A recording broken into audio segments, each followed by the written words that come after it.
I am Andrea Butcher, and this is Being at Work. Being a leader is hard. So on this show, I set out to talk with experienced leaders to learn from their pivotal moments, how they led through the challenges we can all relate to but are often unheard. Today's guest is Bridget Boyle, Vice President of Human Resources North America at Roche Diagnostics. Bridget has had a huge impact on the organization through much growth and transition over the last several years. Her journey is one of intentionality and focus.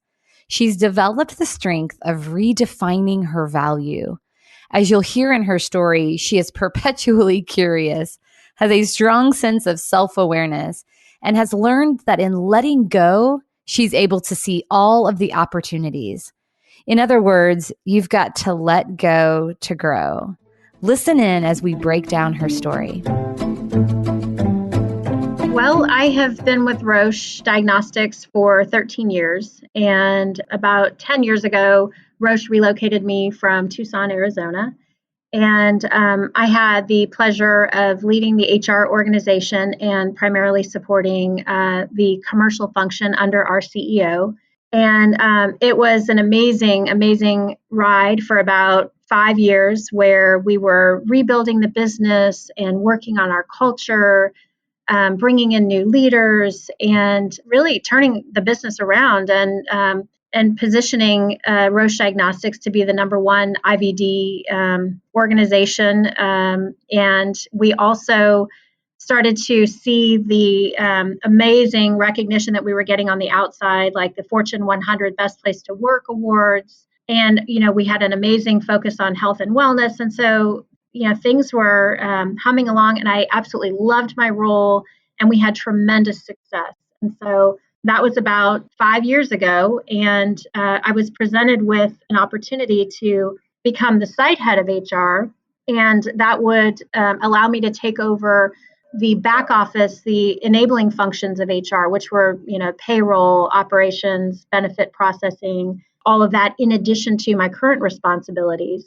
But the only way that I would be able to do that is if I would backfill myself on supporting the commercial organization to free me up to focus on both, the enabling functions as well as the other parts of HR. So it sounded like an amazing opportunity, but it was one that I didn't really understand fully when it was presented to me.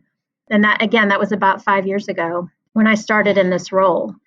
And I would say, in terms of your introduction, you talk about, I've learned how to let go of things. I will say that transition 5 years ago, almost 5 years ago, was probably one of the toughest professional transitions that I've ever gone through. And the reason why, and it took me about, I'd say 8 months to a year to really get my head around what the new role was. And, what I found is that it was very hard for me to let go of what I knew and what I loved and what I was comfortable doing. And that was supporting the commercial organization. I loved it so much. I knew the people, I knew the business, I knew it like the back of my hand. And letting go of that and handing it over to someone on my team to say, take good care of this business. I've raised this baby for 5 years. Take good care of it. I've got to go focus on other things, was really hard. And the challenge for me was redefining what my value would be to the organization, redefining what my impact would be to the organization. Where would I spend my time? Who were my key stakeholders? What would my achievements look like as a leader in this new role? All of that had to be redefined. And I struggled holding on too long and desperately trying to cling to what I knew was comfortable until I finally learned the hard lesson of letting go and the magic and the beauty that can happen when you let go. Because when you let go is when you start to see opportunities. And that's what happened to me, is the moment I let go and said, in order for me to move forward, I've got to focus on this new role and where I can add value. And as soon as I truly did that, like I shared with you when we met for coffee, I saw opportunities all over the place. And then it was no longer a question of how will I demonstrate my value, but it was, what can I focus on first? There's just so much opportunity and so much excitement around. So take us back to that year. You said it took you about a year to get your arms around it. And so you were holding on to the past. What did that look like? In what way were you holding on to the past? Holding on to the past, thinking I needed to still be a part of meetings, thinking that I still needed to be involved in decisions, thinking that I still needed to, really just understand exactly what's happening in the business and needing to give my advice and counsel. The more that I did that, the less time and the less mental energy and capacity I had to focus on other parts of the business. What was happening, more broadly within HR operations. HR operations, we process payroll for 23,000 people in the US for all of Roche. There are so many other Roche affiliates that were now customers of mine that I was neglecting. I wasn't even getting out and spending time with and building relationships with and finding out what was important to them. There was this whole community facing part of my role that I didn't even know could even exist. And I wasn't really dipping my toe out in the community and building those relationships there because I was so consumed with staying attached to the business that I, had grown and loved and supported for those years. Yeah, you were spending so much energy on the past role that there was no headspace for the new role. So how did you come to recognize that? Did you get feedback? I think that some people would say, well, tell me, what is the site role? Tell me what your new role is. What is the site role? And I found myself struggling trying to describe it. So that was a key indication to me of like, you haven't gotten your head around this. And the second piece was, my leader, I had a great leader who said, I can't wait for you to step into the site head role, fully step into it, because once you do, it's going to be amazing. And I remember I looked at her and I said, so I'm taking from this conversation that you feel I haven't yet. And she goes, only you can answer that. And I said, well, I'm pretty intuitive here. And I'm thinking that there's more that can be done. So there were signs along the way. And you had been involved in the backfill, right? Were you a part of hiring that individual? And did you have a relationship with the person in the role that you had been in? Absolutely. Yeah. I mean, I definitely, she came from the outside from another organization.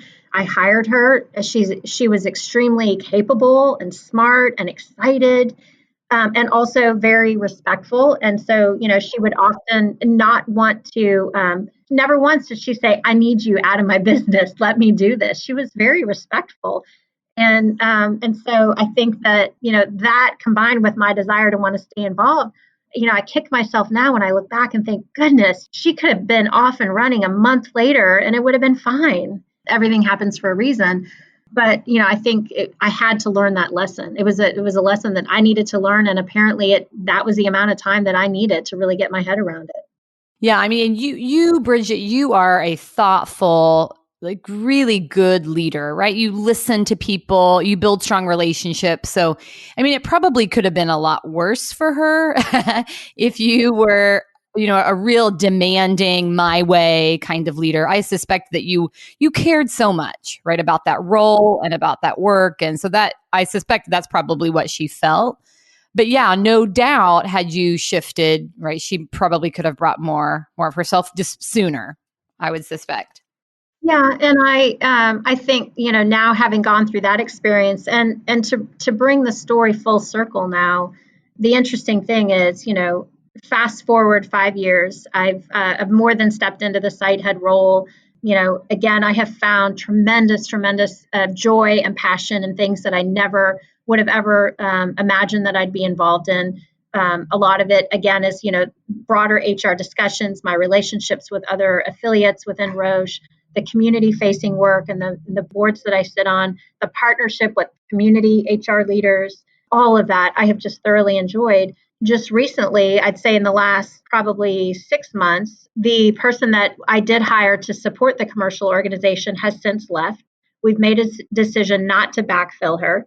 So my role has come full circle in that I am taking my current responsibilities and I'm also now back supporting the commercial organization. The interesting thing, though, is I am approaching it very differently in that I recognize all of the growing and developing that I've done over the last 5 years. I've also gotten certified to be a professional coactive coach in the last couple of years. All of these learnings and all of this, now that I know, what would I do differently? and taking that with me as I go back and partner with this commercial organization. That's so good. Isn't that interesting how it all has come back around? Yes. And also my goal again is you can provide tremendous value and you can be extremely impactful without being the expert.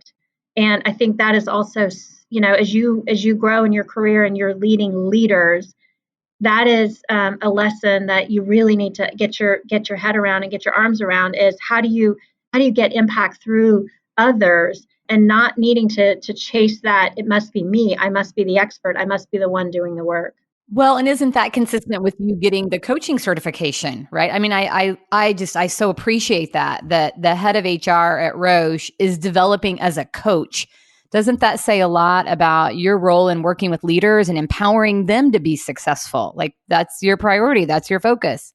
Absolutely. It's focusing on the person, not the problem, and believing that everyone, no matter who they are, has the answers, has everything they need inside of them to be successful. And my job is really to ask questions, do the probing, help them uncover things that maybe they can't see directly themselves. Oh, that's so good. And such a challenge for a lot of HR leaders. I had a phone call this morning with an HR leader and she was so focused on like giving the answers to her. There's her CEO's charged her with something and so much anxiety around I got to come back with the answer. And I'm like, I don't think there is a right answer. Like I think your role here is to facilitate lots of options and talk about what would be best for the organization and yeah, that coaching facilitator role. I think that's the place HR leaders need to spend their time growing and developing. Yeah, and I will tell you, I mean, we're dealing with this in the entire Roche HR organization.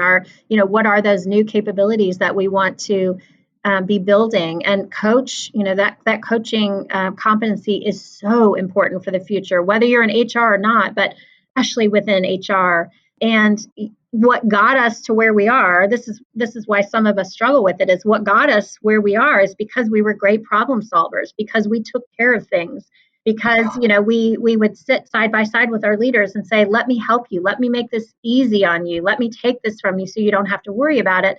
But the reality is that's not what that's not where our impact is going to be, where it is now and where the impact is going to be in the future.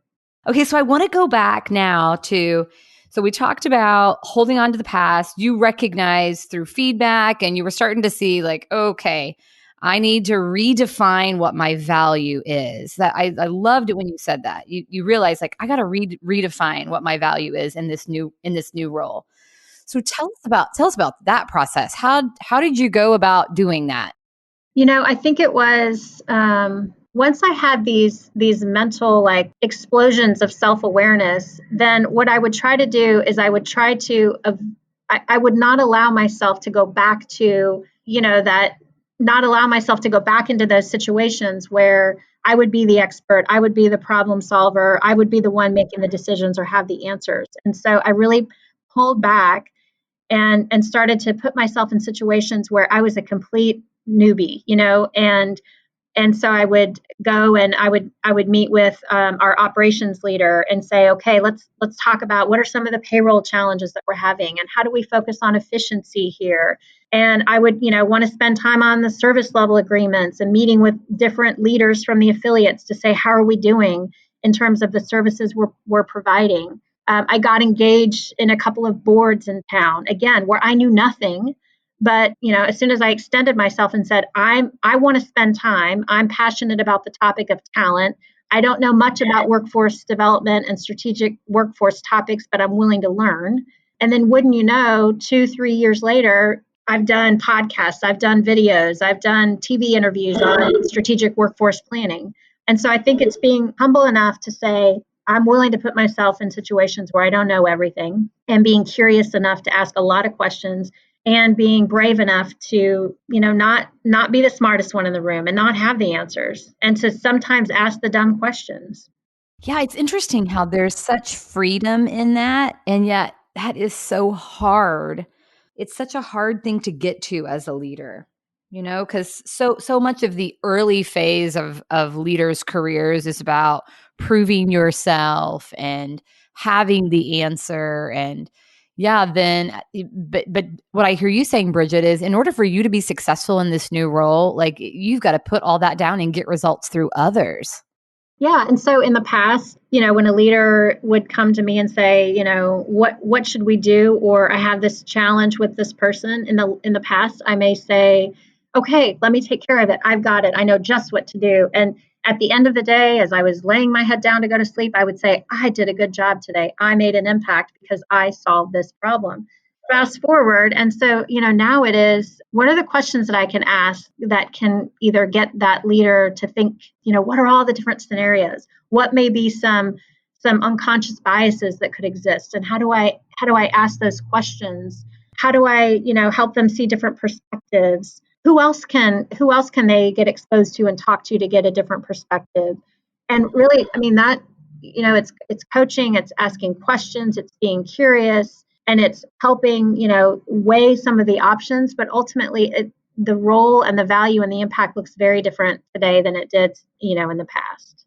Well, and fast forward 5, 10 years, it's going to look different again, isn't it? I mean, I think this competency of redefining your value, I think that's an ongoing part of our journey. Yeah, and I think as a business, we're all going to be going through that now. I mean, as we're transforming organizations and transforming how we go to market and how we interact with our customers. So it's this whole mindset of how can I get comfortable redefining the value that I bring and redefining the impact. We're all really caught up in what's my job title, how many people do I lead, how big is the organization, and we are going to need to get comfortable that that will likely look very different. And that, again, it's not about the size of the organization you lead. It's not about the number of people that report to you, but it is about what skills do you have? Where are you really strong? And how do you help an even broader population than just the people that are in your organization? And that's what we're really trying to look at Roche within HR is how do we tap into all of the talent that we have globally and nationally, and how do we tap into that talent and deploy it where it needs to go depending on what the business needs are versus only being able to access the organization that sits with you that has supported you for years. Yeah, so that agility and being able to connect talent with the need when it's necessary. That's exactly it. But it sounds great in theory. Yeah. So how are you doing that? What does that look like? Well, I have a feeling that just as I said, I did this 5 years ago. I went through that change curve. I have a feeling I'm on another change curve is on the horizon. No, I don't have a feeling. I know it is, and so I'm really reflecting on what did I learn through that experience that I can now apply. And I think it is, again, it's like, what did I, I mean, I told you when we met, the visual that I had when I was going through that was me holding on to, me being on a tightrope, and I'm holding on to a rope above me, and I'm desperately holding on because I feel like if I let go of this, I'll lose everything. I'm lost. But I have to let go of that rope in order to grab the rope that's hanging in front of me. I can't reach the one in front of me unless I let go of the one behind me. And That's a great analogy because that's so freaking scary. yeah, yeah. And I have physically done this. And the reason this is so vivid to me is I physically did this at a place I visited in Tucson, Arizona, where it's a ropes course that they take you on, and it's kind of overcoming your fears. But I remember that moment of saying, okay, Bridget, this is it. Let go, and grab for that other rope. But what you don't realize is how exciting and amazing and wonderful it is once you let go and you grab that other rope. But it's just getting to that point of letting go. So I'm taking that experience and I'm applying it to where I am now to say, as we transform in HR and as we, again, look for ways to redefine our value and our impact, how can I be ahead of this curve rather than being the one that is struggling and 6 months behind and 8 months behind holding on to what I know? Well, and recognizing that it is so scary to let go of this rope and grab onto another one. Like there's got to be grace and coming alongside people through that because everyone's jumping off point is going to be different, isn't it? I mean, there will be some folks who naturally want to grab onto the new rope and go, and some who are more process oriented, more risk adverse. So how are you coming alongside folks, helping them with that transition? I think for me, what several people have said is keep sharing your learnings, keep sharing your experiences, be vulnerable, be authentic to who you are, and also just really be observant. I mean, I'm watching for those signs of where my colleagues are. There are some, you're right, that are running ahead, that are so comfortable with ambiguity and so comfortable with change that they run towards it. And also watch for the signs where people are kind of in that wait and see. They're quiet in meetings. Maybe you don't hear from them as much. And you shouldn't always assume, oh, they're not engaged, they're not on board. I think everybody processes it different. And that's where the coaching skills come in. It's like, make time for your colleagues. Ask, how are you doing? How are you feeling? What are you seeing? What questions do you have? Those are the types of things that now more than ever during these times of change, that those conversations are so important. Well, yeah, just in coaching them, they feel cared for, they feel heard, they feel validated, they feel safe. They're in a safe place from which to talk about how they're feeling, and those are all the things that are going to help with growth and help people through that transition. Yeah, and it's interesting. Sometimes you say, well, the people that you assume will be running towards the change and will be the change leaders sometimes surprise you, and some of them are the laggers. Sometimes the ones that you said, oh, they'll never be on board, they hate change. They just sometimes shock you because they just kind of rise to the occasion, and they're so graceful and say, I'm going to lean into this. So let's answer the question then. How can I get comfortable redefining my value? That was the question you posed, and you've given us some really good practical takeaways. I've heard getting curious is a big part of that, asking lots of questions. I also have heard you say being humble enough to know, like to not know and to not have the answers. So what would you add to that? Well, I would say, something else that was so helpful to me. We've talked about it a couple of times, but I knew about 2 years ago there was definitely was getting clearer and clearer what are those competencies that are going to be critical for HR in the future. And when I think about what some of those are, coaching was right at the top of the list. So coaching, really being comfortable with this, like topic of agility and agile ways of working, also thinking about change and transformation, a heavy focus on talent and organizational design. Those topics are really emerging as being key competencies for the future. Being able to paint a vision, being visionary for the organization, helping them to see, imagine if our organization looked like this. Imagine if we interacted with our customers like this. Those are the types of skills that are critical. And so something else that I would say is really be clear on what those competencies are, that are becoming increasingly more important for your field, for your role, and then invest in yourself, put yourself out there. And one of the things I did is I went and got my coaching certification. It was an 18-month long process. It wasn't easy. I went into it a little arrogant, thinking I've got this coaching thing down. I'm an leader with 25 years of experience. I'm going to show them how it's done. The reality is I had no idea really what coaching was, and I was doing it all wrong because I was focused on problem solving, focused on giving advice. And wow, that was a humbling experience, being in coaching certification with peers from all around the country and not being the expert at all. In fact, being pretty darn bad at it to begin with.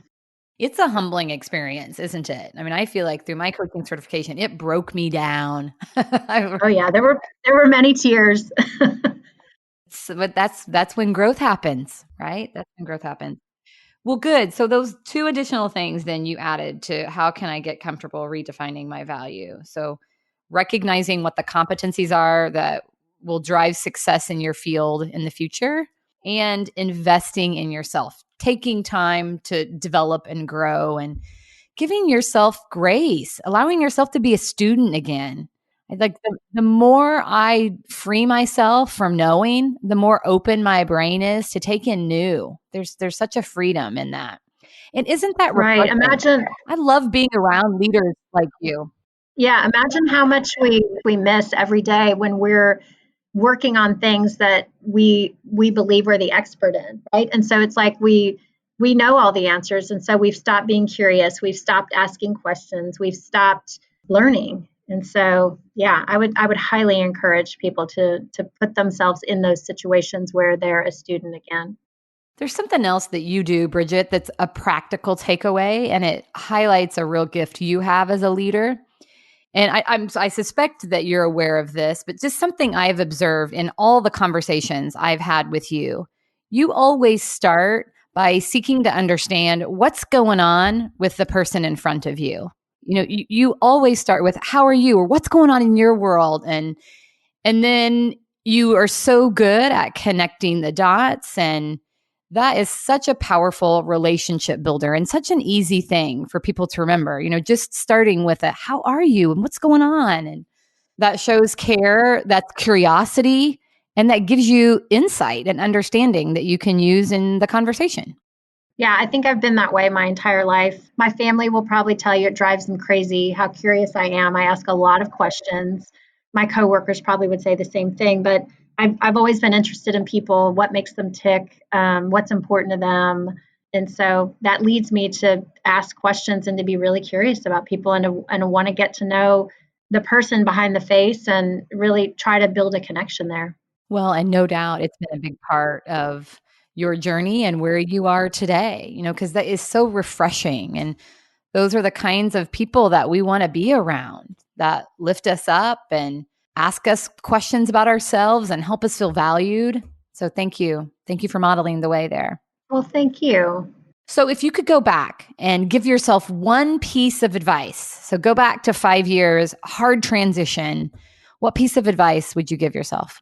It's almost like I think that what I would do is I would say, do the opposite of what you think you should do. And so if you feel you should hold on tighter, if you feel you should lean more into what's comfortable and what's known and what makes you feel, like you're giving value, it's almost like do the opposite. And so that means lean away from that, seek out those opportunities that you have been avoiding, or that seek out those people that make you uncomfortable, that challenge you, that get you to think differently. That's the best piece of advice that I can think of now that I will personally follow. Stop seeking comfort and start seeking those opportunities that will grow you and stretch you, because that's what's helped transform my leadership over the last 5 years. It wasn't the year that I kind of wasted holding on.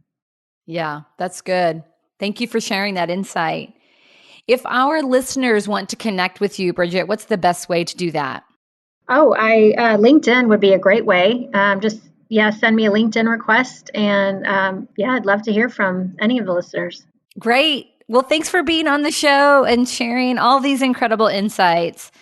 You've really helped us to understand how to redefine our value and what that looks like, with a lot of great practical takeaways. So thank you. Thank you, Andrea. It was a lot of fun. Thank you for joining us for this episode. Please subscribe wherever you listen to your podcast to never miss a Being at Work story.